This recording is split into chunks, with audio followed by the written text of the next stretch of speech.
Non, ce ne sont pas des pêcheurs. Que vont-ils bien pouvoir faire avec leur drôle d'outil sur l'épaule? Ils vont d'un pas décidé rejoindre l'île de Boued dans le golfe du Morbihan. Cette île est colonisée par un arbuste invasif, le Baccharis alimifolia. Cet arbuste, aux belles fleurs blanches en octobre, a la capacité de transformer sévèrement les paysages, comme ici, sur le bassin d'Arcachon. Donc, pour vous présenter le Baccharis, c'est un arbuste originaire d'Amérique du Nord. On le voit derrière moi en fond. C'est un arbuste en fait qui peut mesurer jusqu'à 6 mètres de haut, qui se développe dans des milieux assez variés, des sols humides aux sols secs, avec une préférence quand même pour les sols humides, et qui a la particularité d'avoir des pieds mâles, donc avec le pollen, et des pieds femelles.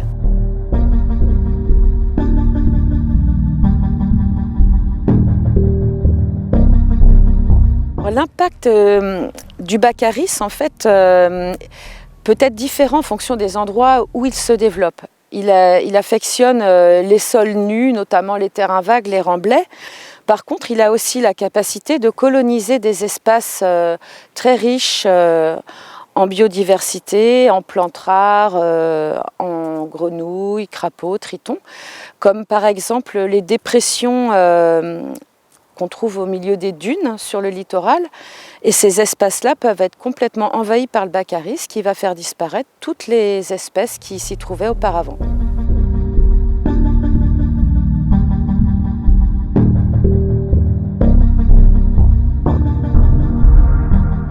Alors il y a deux problèmes majeurs, c'est qu'on a une telle prolifération, il faut savoir que c'est une plante qui a un pouvoir de dissémination énorme, avec 1 million de graines par pied.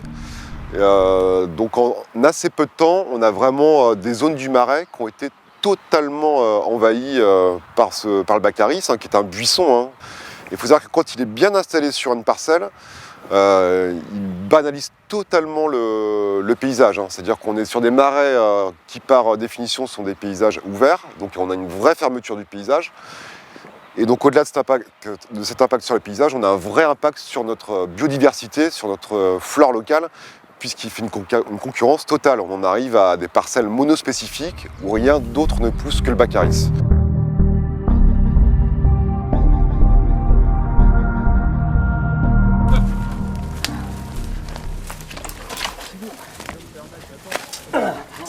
Il va venir là. Attends, j'enlève les racines. Ouais. Nos bénévoles de Séné sont maintenant à pied d'œuvre. Ils arrachent les pieds un à un, sans se décourager par l'ampleur de la tâche.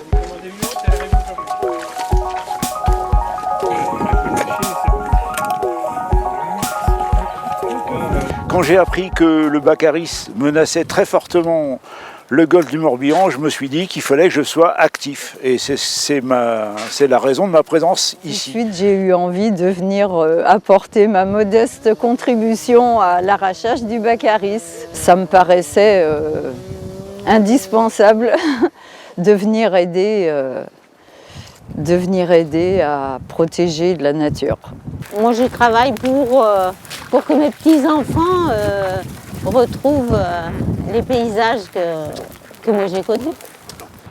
Parce qu'il y a une très bonne ambiance déjà et d'une. J'aime bien le côté physique des choses parce que ça permet de s'entretenir un peu, de voir ce que ça donne, c'est assez surprenant parce que c'est assez violent comme effort. Quand on fait ça toute une journée, c'est pas mal, Et puis ça fait aussi partie de l'entretien du golfe, faut se débarrasser de cette plante-là.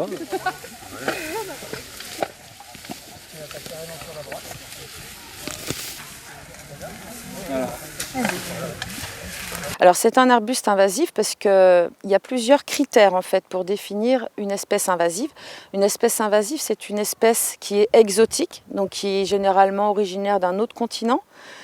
C'est une espèce qui a un pouvoir de multiplication très important et c'est une espèce aussi qui modifie les écosystèmes, qui modifie la nature où elle s'installe.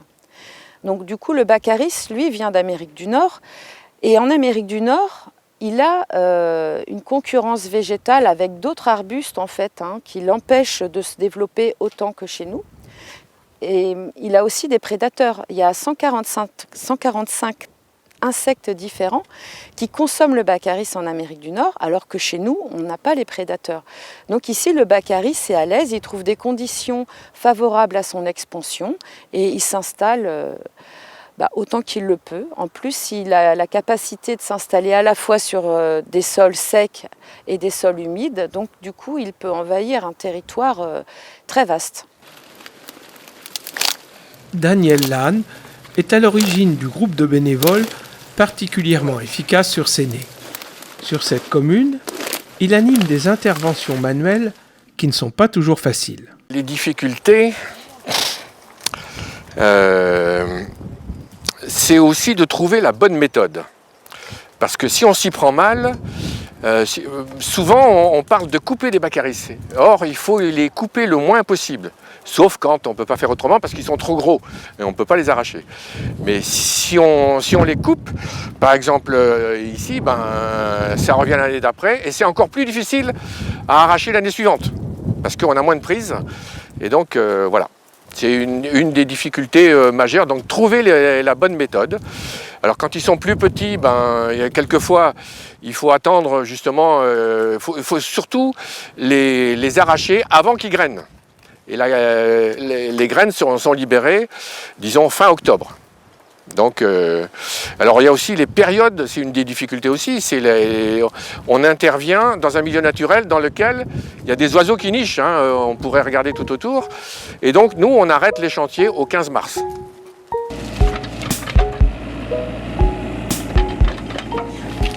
Sur de grandes surfaces, le recours à l'arrachage mécanique s'impose. Il peut toutefois conduire à des échecs. Voilà, ça c'est une des premières parcelles qu'on a traitées, donc il y a 2 ans. Donc vous voyez que là on a un tapis, alors l'épine noire arrive à résister, on a un tapis vraiment de Baccharis. J'imagine que c'est la même problématique que rencontrent tous les territoires qui luttent contre le Baccharis. Les repousses constituent donc le problème majeur auquel est confrontée toute action de lutte.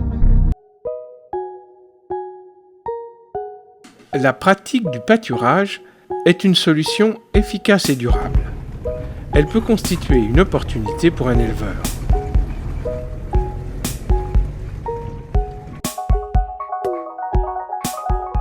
Je fais de l'élevage pastoral. Pourquoi pastoral? Parce que je ne dispose d'aucune terre. Mes moutons vont sur des terrains du Conservatoire du littoral, à des différents propriétaires qu'on me confie, dont je ne suis pas payé pour le faire. Je dois sortir mon revenu du prix de mes moutons que je vais pouvoir vendre. Je suis une exploitation à part entière de production.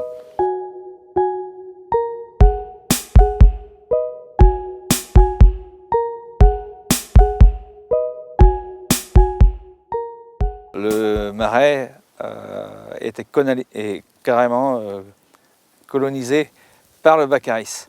Les moutons ont la particularité de bien l'aimer et de manger toutes les feuilles. Donc ça aide énormément à mettre le marais propre.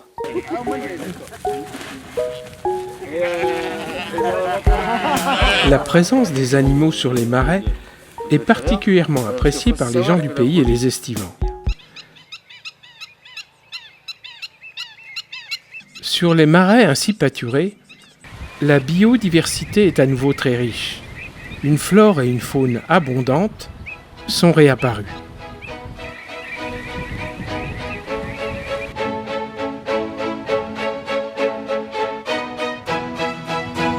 Bon, il y a quelques années, on était vraiment confronté à un grave problème de Baccharis.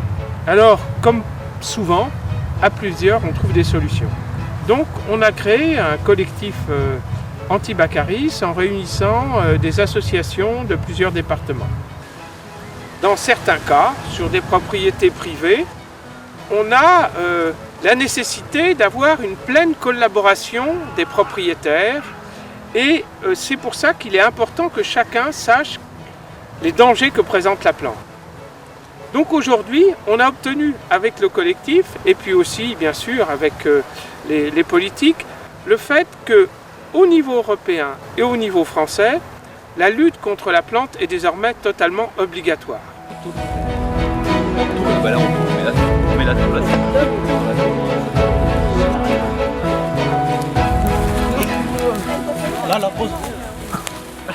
Vous avez vu que dans les chantiers, on peut trouver véritablement une joie à faire ce type de travail, dans la mesure où on se retrouve comme dans le temps, avec des chantiers communaux, et on a le plaisir de se retrouver ensemble. Une fois qu'on a travaillé sur cette plante, qu'on l'a arrachée, on a véritablement le sentiment d'avoir fait quelque chose de très positif pour la planète. C'est le sentiment qu'on a quand on quitte les chantiers, mais aussi le sentiment qu'on peut avoir chez soi, dans son jardin.